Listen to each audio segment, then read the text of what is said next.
दोस्तों, अगर आप दिल्ली की शिक्षा व्यवस्था को समझना चाहते हैं तो आपको एक बार ये वीडियो जरूर देखनी और समझनी चाहिए। दिल्ली के सरकारी स्कूलों में गेस्ट टीचर अपनी सेवाएं दे रहे हैं। पिछले कई सालों से बच्चों को पढ़ा रहे हैं। अच्छा, इन गेस्ट टीचर की मेहनत को नकारा नहीं जा सकता। इनकी मेहनत के कारण दिल्ली का शिक्षा मॉडल, दिल्ली की शिक्षा व्यवस्था आज कहाँ से कहाँ पहुँच गई है। इस बात की सराहना दिल्ली के शिक्षा मंत्री जी ने कई बार की है। ना जाने कितनी बार वो इस बात को क्लियर कर चुके हैं कि गेस्ट टीचर का बहुत बड़ा योगदान है। यूँ तो इन गेस्ट टीचर के छोटे बड़े बहुत सारे ना जाने कितने डिमांड्स हैं, लेकिन एक डिमांड दिल्ली गेस्ट टीचर की फिक्स सैलरी वाली मांग कितनी जायज़ है, कितनी नाजायज़ है, कितना सही है, कितना गलत है, आपको आज की वीडियो से डेटा आंकड़े में पूरा लॉजिकली लेकर के आया हूं तो आपको क्लियर होगा। बस आपको पूरी वीडियो को ध्यान से देखेंगे और अगर आप सहमत हो तो आप इस वीडियो को ज़्यादा से ज़्यादा शेयर करेंगे, ये मेरी आपसे रिक्वेस्ट है। देखिए, जायज़ भाई, गेस्ट टीचर कहते हैं कि हमें चाहे सैलरी कम मिले, जितनी अभी मिल रही है भले उससे कम मिले, लेकिन एक फिक्स सैलरी हो। सरकार कहती है कि भैया हम आपकी सैलरी को फिक्स नहीं करेंगे। मतलब सरकार कहती है कि भैया आपकी सैलरी जो है वो फिक्स नहीं हो सकती, हम नहीं करेंगे, लेकिन गेस्ट टीचर कहते हैं कि भैया हमारी सैलरी फिक्स की जाए। तो गेस्ट टीचर जायज़ मानते हैं, शिक्षा विभाग हो चाहे वो सरकार हो वो कहती है नाजायज़ है। आइए आज की मैं बात करता हूँ। तो आज अचानक से बहुत तेज़ बारिश हुई कल रात को, तो सरकारी स्कूलों को बंद कर दिया गया। सिंपल सी बात है कि हमारे जो स्कूलों में वो लगभग मतलब 18-20 हज़ार के करीब गेस्ट टीचर पढ़ा रहे हैं। हमने 18,000 का आंकड़ा ले लिया है। एक दिन की सैलरी गेस्ट टीचर को मिलती है, हम टीजीटी पीजीटी पीआरटी के लाग ना मान करके कॉमन सा हम कर लेते हैं, तो ये हैं लगभग 1400 रुपये। मतलब एक दिन की सैलरी टीजीटी पीआरटी पे हमने कॉमन कर दिया तो सबका 1400 हमने एक एवरेज मान लिया। 1800 है, 18,000 गेस्ट टीचर है, 1400 एक गेस्ट टीचर की सैलरी है एक दिन की। अब अगर हम इसे कैलकुलेट करते हैं तो 1 2 3 4 5 3 4 5 जीरो तो हमने यहाँ से ले लिए और 18 को 14 से गुणा करेंगे तो आपका आएगा लगभग 252। भैया डेटा ढंग से समझना और वीडियो को ज़्यादा से ज़्यादा शेयर करना अगर आप सहमत हो तो। इकाई, दाई, सैकड़ा, हज़ार, 10,000, लाख, 10 लाख, करोड़, मतलब 2,52,00,000 रुपए एक दिन अगर गेस्ट टीचर की छुट्टी करती है शिक्षा विभाग या सरकार, तो कितना पैसा गेस्ट टीचर को देना पड़ता। जो बचा लिया है सरकार ने 2,52,00,000। मतलब यार कमाल वाली बात है। सिर्फ एक दिन की छुट्टी करी। जनरल सा लोगों को लगता है कि एक दिन की छुट्टी हुई है, लेकिन उन गेस्ट टीचर से पूछो जिनकी एक दिन की सैलरी कटी, और शिक्षा विभाग से पूछो, सरकार से पूछो कि भाई कितना पैसा बचाया। ये एक दिन का है और ऐसे बीच बीच में कई बार छुट्टियां हो जाती है, कई बार तो महीने में 4-5 छुट्टियां हो जाती हैं, कई बार ज़्यादा भी हो जाती हैं, किसी महीने और ज़्यादा छुट्टियां हो जाती है। आप ये मान के चलिए कि कभी बहुत सारे त्यौहार वगैरह आ जाते हैं। तो अगर मिनिमम महीने का आंकड़ा लगाएं तो हमने लगा दिया 5, ठीक है, 5 ही लगा दिया हमने, 5 दिन।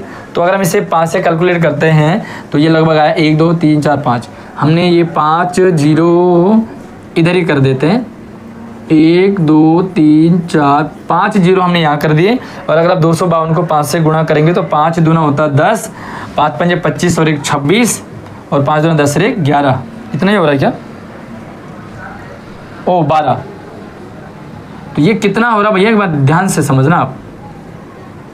इकाई, दाई, सैकड़ा, हज़ार, 10,000, लाख, 10 लाख, करोड़, 10 करोड़। माय गॉड, आंकड़े देखोगे ना आप, सिर्फ एक महीने में अगर 5 दिन छुट्टी डिपार्टमेंट कर देती है तो गेस्ट टीचर से 12,60,00,000 रुपए सिर्फ एक महीने में डिपार्टमेंट दिल्ली सरकार बचा देती है। 12 करोड़ रुपए भाई साहब, 12,60,00,000। अगर हम इसे इंटू करते हैं 12 से, और 12 से ना करके हम अगर इसे 10 से भी इंटू करते हैं, 10 से भी इंटू करते हैं तो भैया 10 से गुणा करेंगे तो 1 जीरो और बढ़ जाएगा। तो इसमें 1 जीरो और बढ़ गया, मतलब इकाई, दाई, सैकड़ा, हज़ार, 10,000, लाख, 10 लाख, करोड़, 10 करोड़, 1 अरब। 1 अरब 26 करोड़, माय गॉड, 1 अरब 26 करोड़ रुपए सिर्फ गेस्ट टीचर की अगर सैलरी फिक्स करती है तो डिपार्टमेंट को देना पड़ता है। अब आप यहाँ मान के चलिए कि डिपार्टमेंट तो कहेगा ही ना कि नाजायज़ है, ये दिल्ली सरकार तो कहेगी कि गेस्ट टीचर की सैलरी फिक्स नहीं होनी चाहिए। लेकिन ज़रा सोचिए उन गेस्ट टीचर्स के बारे में। अचानक से रात को सोए हुए थे, आराम से सोए थे जैसे रोज़ ही सोते हैं। सुबह जैसे उठे, तैयार हुए, बहुत सारे तो भैया तैयार होकर के निकल भी चुके थे।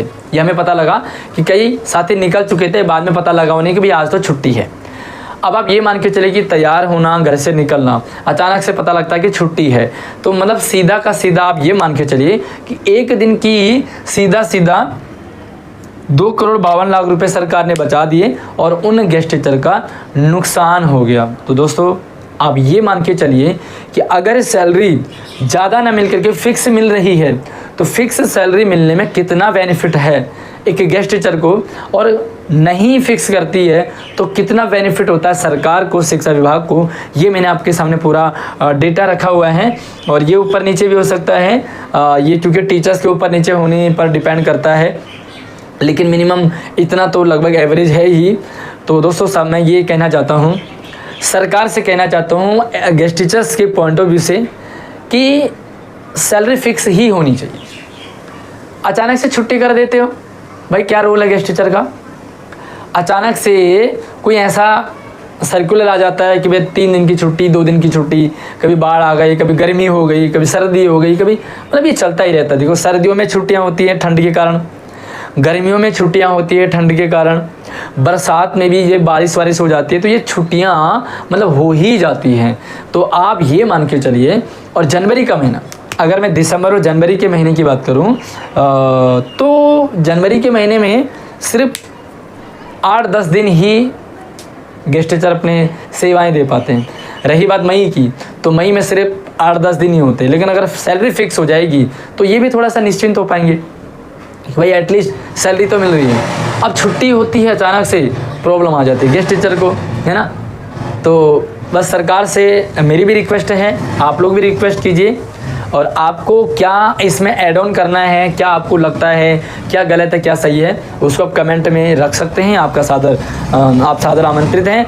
बाकी चैनल को अगर आप पहली बार आए तो सब्सक्राइब कर लेना, क्योंकि यहाँ पर आपको एजुकेशनल शिक्षा विभाग से जुड़ी सारी नई अपडेट आपको लगातार शेयर होती रहती है। अगली वीडियो में मिलते हैं, तब तक आप अपना ख्याल रखिए, लेकिन हाँ अपने सुझाव विचार कमेंट में ज़रूर रखेंगे। धन्यवाद।